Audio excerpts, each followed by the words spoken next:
Hey there, hopefuls, and welcome back to another episode of the Hopeful Simplicity Podcast. I am Melissa, and I'm your host, and today we are zooming out to look at your bedroom as a whole picture. We've talked about the closet, the dresser, the nightstand, the accessories, and so much more, but what about the overall atmosphere of your bedroom? Is it a place of calm and rest, or does it hold and carry clutter that actually stresses you out? In this episode, I'm going to share how to declutter your bedroom for better sleep, how to simplify the visual noise and possible overwhelm, and even how to create a space that truly feels like a sanctuary you can rest in. Okay, so let's dive into those stressors. The bedroom can lose its should be calm, peaceful feeling for various stressors, and some of them are hidden. Maybe you don't even realize that those are the points of stress, taking away the good, peaceful vibes you want your bedroom to be. So maybe it's the surfaces are cluttered. Like you've got piles of jewelry sitting on your dresser. You've got laundry sitting in the chair. You've got books piled on your nightstand along with some empty water bottles. And surfaces being cluttered and covered in stuff, it may not, laundry, I do laundry every week. Yeah, I wear jewelry, I'll put it back when I put it back. It's not really a big deal, right? Like I can still get from the door to the bed. However, if you don't have the calm that you can see, the empty spaces built in, the type of feeling, it's peaceful without you even recognizing it's peaceful because things are covered. That's causing stress that you may not even realize is layered in visually just when you enter your room. Laundry piles are a whole different beast. So we have to really shift the ideal of laundry being a one and done thing, because clothes, in most non-nudist colony situations, clothes are constantly constant. So you're either wearing them, you're washing them, they need to be put away, or they're just in a state of flow between the washer and dryer and drying on hangers. The laundry is not a project that gets done, just like organizing is not a one and done system, right? It is a constantly constant. So having a laundry pile sitting in your chair, sitting in the basket by your bed, wherever it is, that pile of laundry is a stressor that's visually reminding you it's never going to be done. Whether you've accepted and are at peace with the laundry is constantly a constant processes or not, that pile of laundry sitting in the chair, sitting in the basket, sitting on the bed that you just kind of scoot over, it's a visual reminder that is piling on your stress, right? Anytime we have overload of visual stress, visual clutter, things taking up our visual peace, it messes with our mental peace. I know we've talked about it, and I will never not talk about it. Because if you are a visually stressed out person, especially if you're a non-visual organizer, then it's like a double layer of stress. Not only is the visual clutter adding to the stress and frustrations of your room, bonus, it doesn't even fit the style of how you do succeed. So it's like a double layer of just sitting there, reminding you that laundry needs done or is in some state of frustration waiting for your attention. And I'm not saying, cool, I'll just put it behind the door so I don't have to see it. No, don't do that. But make sure that you are addressing it in a consistent, habitual type of process. Like we're just going to, I'll just tuck it out of sight, out of mind, because it's not really out of mind, is it? Yeah, I said what I said. So another major distractor could be technology. Now, before you freak out, be like, Melissa, I'm not getting rid of my TV in my room. Melissa, I have to charge my phone. Melissa, I get it. Technology, right? I'm one of those, like, I have the TV in the room and I put a sticker over it so I don't see the glowy light. That's a me thing. It may be a you thing too, or it may be oh my God, that's a genius. Why didn't I do that type of thing? Whatever. But technology in the room can very much add to distractions and stresses. Now, maybe it is I'm going to sit in my comfy chair and finish one more episode that turns into a season and now you forgot to go to bed. Maybe it is the glowy lights that are distracting. Maybe it's, I need to have the TV on, but when, one talk show ends, another one starts, or it goes to the negative news, and now you're like disrupting your own sleep cycle without even knowing it. Or let's not even get super into the fact that technology comes with cords that comes with extra freaking clutter. I can't even some days with the technology and the cords and the clutter. But if you've got a TV stand you got your TV, you've got your couple chargers, right? You've got a disc player or a system that you play games on, or your little channel device thing. What's it called? Like a Roku box, or your device box that it lets you access the apps because you haven't updated to a super smart TV thing yet. So you've got 3 or 4 cords, and you've got your TV stand. It may not be the lights. You may be great about turning it off and going to bed when you need to. But if you're a non-visual organizer and the TV cords run down to the plug, and now you've got those 5 or 6 cords just staring at you, you're a non-visual organizer. This is going to drive you crazy. Same concept if you've got a lamp on your nightstand, but there's no back on your nightstand, so you have to see the cord. Visual clutter. So maybe small adjustments. Like those could be small adjustments. You get a cord gatherer, paint it the color of the wall, done. Right? You zip tie or cord tie the cord to the legs of the nightstand, done. But if they're not done, it's a stressor to a space that should be your sanctuary. It is a tug and pull on something that it's replacing the calm that should be in your bedroom with stress and tugs and pulls and distraction and ugs. And you just don't need that. So like if we are having too many things in there, the laundry pile for the kitchen room doesn't need to be in a basket at the end of your bed. Maybe it just needs to go to the living room. You can turn on your favorite show, fold it, and then give it to the kids to put away. Depending on age, maybe they just handle it. Or if you've got a technology center set up, you've got the TV, you've got the players, you've got the systems, you've got all these things, but you don't actually do it. It's stuff you don't need in your room that's adding to your mental clutter, to your should-be peaceful space. Maybe it gets rehomed to the guest room. Maybe all those technologies extras get moved, get donated, get sent to, oh, you know what? We're going to get rid of the TV in the living room, replace it with this one, and be done.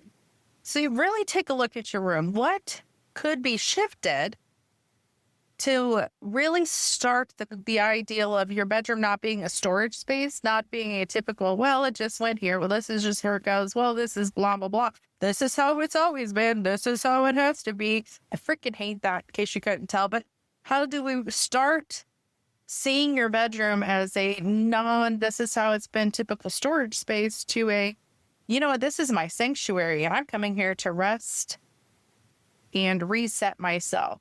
And I'm going to reframe how I use and see my actual bedroom itself.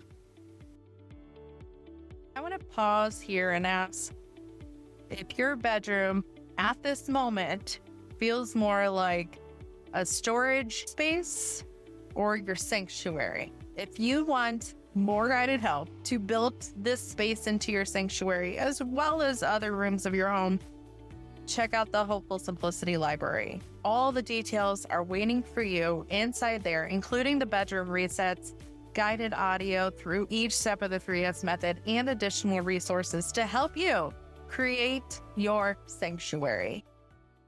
So clearing the visual clutter, simplifying. Simplifying is decluttering anything that does not serve your current self. So if you have all the technology but you don't use it, let's get it out of your room.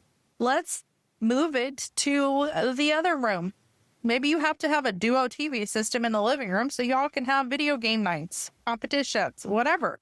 Maybe it does go to the spare room. Maybe it goes to your friend's moving to college kid. I know technology is a different beast and it's hard to get rid of, and decluttering, well, it still works. I know, but if it works, it's not relative if something works or not, because if it's not serving you, then it does not work. Regardless if it turns on or not, regardless of if it connects to things or not, that does not point. It does not serve you, therefore it does not need to stay. And same with all the extras. So if you have, a his and her nightstand with the matching dressers and the matching TV stand and the matching bed frames and the matching this and the matching that, but you don't really, I only use the one dresser. Why do I have two? Well, because it came as a set. And if you've got a basket by your chair with all your favorite blankets, but your favorite blanket actually just lives on the back of the chair and the rest is just clutter and crap that's piled up, why?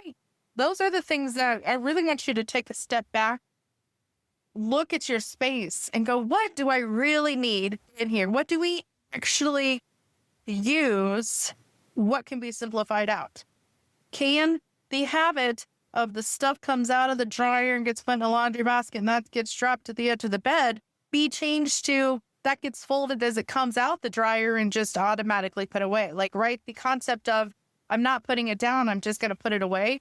It may take, at that moment, the habit of your laundry gets shifted. Now, in your brain, you're like, oh, it's going to take so much longer. Is it? Like, is it really? So if you pull the stuff, put it in the laundry basket that sits there for a week versus I pull it out one item at a time, fold it and put away. Yeah, sure, maybe emptying the dryer now takes 15 minutes instead of 2. But you also just saved 6 days of crap not sitting at the end of your bed, visually cluttering up your mind and your space. So, like, really, does it take more time, or is it just slowing down the process for a more efficient habit? So look at your room. What is essential? What has to stay? Your bed probably has to stay. Your dresser, closet, those probably have to stay. Nightstand might have to stay. Bookcase for me definitely has to stay. Those things, like maybe your cozy chair has to stay, but the ottoman that you don't use doesn't have to stay. Or maybe the storage ottomans that you used to use got replaced with a footstool, and those can go. It's the ideal of simplifying your space to what actually serves you right now to create that calmer energy, to create the vibe in your room to rest and reset. I want you to walk in your room and be like, hello, peace and calm, not hello, crap and clutter that I should be decluttering, but I'm not going to because simplifying is harder in my mind than in reality. Look at your room. What is not serving you? That has to go. Now, I get it. I am right there with you when we talk about decluttering technology. The plug and play things, like I've got to plug it in. It's a technology thing. Even if you have like one of those like set it on charger things, what is disrupting your sleep? I know personally, if I take my laptop outside of my office, it can no longer go to my bedroom. Because even if I'm not working on it, I've closed it and I've set it on the ottoman or I've set it on the bookcase. Visually, I could see it. It's small. It's not super big of a deal. Mentally, it is huge. Mentally, I'm laying down and I'm trying to read a book and just go to sleep for the night. But mentally, I know my laptop is there. Oh, I could just get up and get something else done real fast. I could just get up and create next month's social media stuff. I can just get up and check my emails real fast. I can just get up and make sure my budget's on point. I can just get up and grab it and schedule, next week's grocery list pickup. Really, really be hard on yourself as you're working on decluttering your bedroom space. When it comes to plugged in items, technology especially, yeah, it may be a mental disruption, just like the laptop is for me. Maybe you have to put your phone on do not disturb. Otherwise, it is a distraction for you. Now, I use my phone as the alarm. Could I get an alarm clock? Absolutely. Is it going to glow in the dark and piss me off? Absolutely. Not worth it to me. Do I sometimes lay in bed and scroll the social medias later than I should? Definitely. Who doesn't? But I'm aware of it. So now I've set a time frame about I should not have my audiobook playing past this time. And I actually have to rest and sleep. My noise is off. The distractions are limited. So sleep is less interrupted by technology distractions. Maybe you only need calming items. So instead of a super bright light, you have one of those dimmable ones. Or instead of a bright lamp by your bed, you have a diffuser that has mood setting lights. Instead of the electronic reader, you just have a couple neutral colored books. Replace some things that you can, technology especially, to calmer, peaceful items. Even if it's as a matter of, I love my lamp, I'm just going to put a softer light bulb in it and hide the cord. I love my heating pad, but I'm actually going to unplug it and put it inside my nightstand drawer so I don't have to see it all the time. I really love my TV hanging there, but I'm going to get a cord connector and cover up the lights so it's less disturbing during when I should be sleeping, during when I enter my room and it's not distracting or visual clutter that can attack my mental state. Because if it's plugged in, I really want you to think about, can it be simplified out of the space, or can it be modified, adjusted, or switched to be more supportive for a calm bedroom environment? Because technology, man, I don't know where we'd be without it. You and I would not be talking via podcast without it. That's for sure. So shifting your thoughts from technology is such a great tool to technology is a great tool, but rest is my priority, is a big part of addressing your bedroom as a whole and creating the sanctuary for rest and sleep that we are focusing on, especially in this episode. But in general, like, I want you to make sure that you are creating a restful atmosphere to make your bedroom your sanctuary. Is it light and airy? Does it feel like it's open and not congested and not cluttered up in every single shelf space and flat surface? Do you need a darker, softer curtain instead of the bright, happy flowers? I'm going to hit pause again. What is one item, just one, in your bedroom that you're looking at it and you're like, oh no, this thing is stealing my calm? That's definitely something we're going to remove from your room this week. Create the environment that makes you physically walk into the room and your shoulders drop and your jaw loosens a little and you're like, oh, okay, those are shoulders, not earrings. I understand now. That's what I want you to do. I want you to make this space simpler, calmer, lighter to your energy, to your soul, and the ability to just open up to rest, to open up to sleep. Do you need a comfortable bedding situation? Is it time to reblace your pillows? I know we've talked about the sleep section in the bedroom and the nightstands and all the different areas, but like, you know what? Maybe you're re-listening to some of these episodes going, you know what? It's been 6 months. I am swapping out my pillows. Or, you know what? I thought I'd like this down pillow that I got, but I really, really don't. You just need a different texture. Maybe in our brains, satin sheets were going to be soft and cool and right. But honestly, I just keep slipping and sliding and it's uncomfortable because I'm not 20 anymore. Can I just have the Egyptian cotton, please? What is that movie where there's a movie where there's a song about Egyptian cotton sheets. That's going to bug me, but it'll come to me later. But bedding itself, maybe you actually need a heavier blanket, a weighted blanket to make you feel like this is calming versus the light and airy one. Maybe you need less throw pillows, less decor, simplified things, neutral tones. Whatever it's going to take, those simple touches. Do you need different plants? Do you need certain scents? Do you need a diffuser instead of a lamp so you can run peppermint at night instead of just have harsh reading light? So then you get a 2-for-1 special because most diffusers are lamps as well. So do you need to make the adjustments to make your space feel light, feel flowy, feel calm, feel less cluttered? I love bright colors and stuff. Maybe that is a distraction, but at the same time, I'm like, yeah, I love my room. It is simplified in its own way.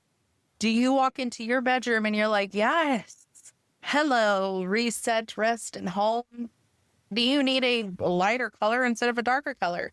Do you need to simplify the patterns and decor and artwork and everything in your space that provides you a lot of energy? And it's like, oh my God, it's so happy. I love it in here. It just energizes me. It gets me going. And I'm like, that's great for the mornings, but is that helpful for the full-time vibe of your room? Is that happy, bright energy, flowers, excitement, joy, those refreshing vibes, are those really helping you find peace and calm in your room also. Really step back. Like, that's what this episode is. I want you to step back, look at your room as a whole. Look at your room as a sanctuary space you're creating to recharge your own batteries, to shift, minimize, and de-stress, right? I'm shifting the laundry system to be less stressful and visual clutter. I am shifting some of the technology out of the space to be less distracting. I am shifting some of the books to the other bookcases so it's more neutral and calm. I want you to look at your room as the whole space and think, what do I really need, want, and am doing to this room to make it my personal sanctuary? Your bedroom should restore you, not drain you. By clearing clutter, removing distractions, and creating that calm space, you're going to finally have a space that supports the rest and reset and peace you've been waiting for. Now, next time, we're going to head into a cozy corner, your reading, relaxing nook. And I promise I will try to stay focused because books. We're going to work on that reading nook and how to make it functional without the extra clutter. Now, don't forget to grab the Core 4 Declutter Challenge to keep building your daily rhythms. It's decluttering one day at a time through those rooms we use the most: the kitchen, the living room, the bedroom, and the bathroom. And if you need more support beyond the Core 4 Declutter Challenge, and you're ready to get into the rest of the rooms or start sorting or scheduling those sustaining steps, check out the Hopeful Simplicity Library. It not only has the declutter challenges inside the spaces, the room resets, the 3S tour guides, and guided audio segments through each step of the 3S method, and it's all inside the Hopeful Simplicity Library. It's waiting for you for just $9 a month. And if you sign up, you get that first month for free. I want you to try it for a month. Enjoy the tools, enjoy the resources, and then you can just build on monthly from there.